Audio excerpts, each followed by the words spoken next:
Racist woman calls police on black teen, but his mother shocks everyone with her response. It was a sunny afternoon, and the park was bustling with life. Children played on the playground, families strolled along the paths, and some people enjoyed the quiet on the benches. Jamal Anderson, a 15-year-old boy, sat alone on one of the park benches, patiently waiting for his mother. Known for his calm demeanor and excellent academic achievements, Jamal often spent time in this park while waiting for his mother, Linda Anderson. But this day would prove to be anything but ordinary. Suddenly, a loud, shrill voice shattered the peaceful atmosphere. "What's he doing here? Get that boy out of the park immediately!" screamed Catherine Miller, a well-dressed, middle-aged woman whose face was flushed with anger. She pointed with trembling fingers at Jamal, who looked up in confusion but remained still.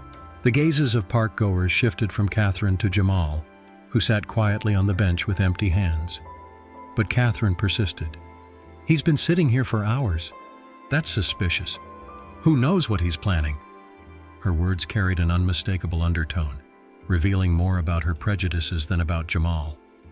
Sensing the tension, Jamal stayed motionless, keeping his hands visibly in front of him. His mother had always taught him to be cautious in such situations and to avoid sudden movements. But the woman's words burned into his thoughts. She had already called the police, claiming Jamal was acting suspiciously. The situation escalated quickly as the distant sound of police sirens grew louder. The attention of the parkgoers now focused entirely on the unfolding scene.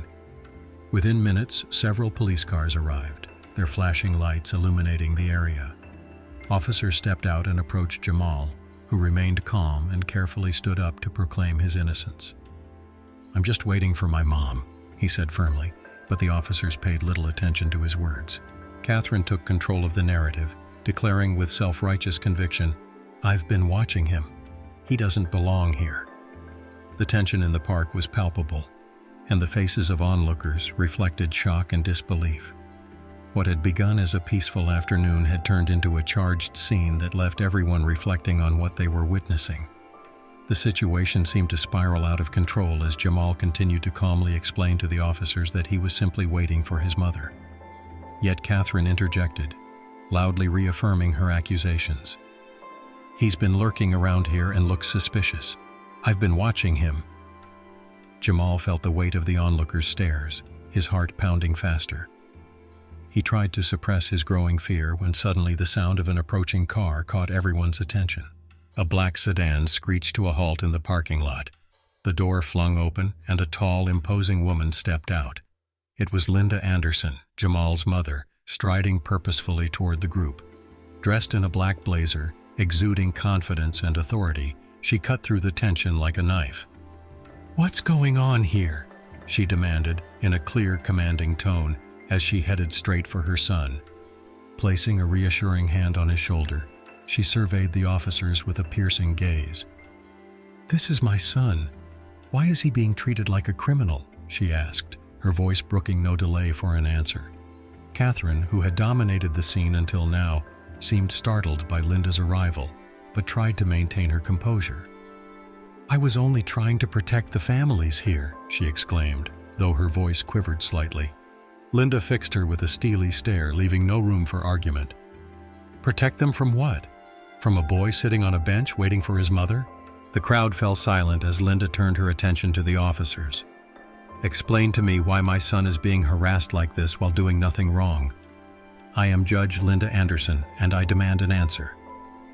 The officers hesitated, clearly taken aback by the force of Linda's presence. The tide of the situation had shifted, and her unyielding aura of authority and justice now controlled the scene. Linda Anderson, visibly outraged, made it clear to the police officers and Catherine that this incident would not be swept under the rug. "I demand a full explanation as to why my son was targeted," she insisted firmly, addressing the lead officer. The sergeant attempted to de-escalate the situation, claiming they were merely responding to Catherine's call. But Linda would not accept this justification. "There are protocols to ensure that no one is harassed based on prejudice.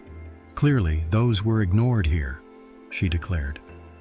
Linda promised to report the incident to the relevant authorities, and ensure that both the police and Catherine were held accountable. Shortly after, the story spread across social media.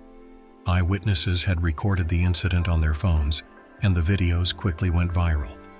Catherine's behavior was met with widespread condemnation, with many viewing the incident as a stark example of the everyday racism that Black teenagers like Jamal endure. The conversation reached national media, with increasing calls for police reform and educational initiatives to address prejudice. Linda used her platform to highlight the dangers of such incidents. What if my son had moved differently? What if the situation had spiraled out of control? These biases are dangerous and can cost lives, she stated passionately during a televised interview. Catherine, finding herself at the center of public backlash, initially tried to justify her actions. However, her weak apologies rang hollow in the face of the recorded evidence. Under mounting pressure, she eventually agreed to participate in sensitivity training programs. Linda accepted this, but emphasized that it could not end with mere words. "This is not just about my son. It's about a larger issue we must address as a society," she explained. The incident became a wake-up call for many, sparking meaningful discussions and the first steps toward change. Linda Anderson refused to let the incident fade into obscurity. She pursued legal action against Catherine and demanded an official investigation into the police's actions. At the same time, she launched a campaign to promote equality and awareness of biases in her community. With her determination and influence as a judge, Linda persuaded the local government to implement training programs for police officers and public officials, aimed at recognizing and preventing discriminatory behavior. She knew this was just a small step in a long process, but she was resolute in her mission to drive meaningful change. Catherine, facing public criticism and legal consequences, eventually showed genuine remorse. She agreed to participate in programs designed to educate her about the impact of her actions. In a meeting with Linda and Jamal, she offered a heartfelt apology, admitting that she had not realized the depth of her biases.